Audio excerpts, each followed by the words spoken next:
হ্যাঁ খালেক সাহেবের এই গানটা আমার জানা মতে যৌবনকালের গান। শিশুকাল, যৌবনকাল, বৃদ্ধকাল, তিনটা কাল। এই গানটা আমি ফেসবুকে শুনছি, মোবাইলে। আরিফ দেওয়ান এবং সাগর দেওয়ান তারই ছোট ভাই কি এই মালমা জিলজি বন্ধুমণি গানটা গাইছে। আপনারা শুনছেন কিনা মোবাইলে?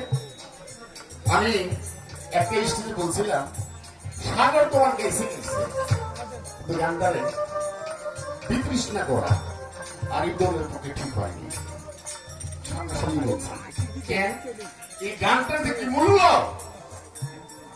আমি বুঝি না, আপনারা বুঝেন না, আরিফ দেওয়ান কিন্তু বুঝে। শিশুকাল, যৌবনকাল, বৃদ্ধকাল, খালেক দেওয়ান সাহেব কিন্তু এই যে মাঝখানে যেগুলো লাগাইছিলেন খালেক দেওয়ান কিন্তু লাগায়নি।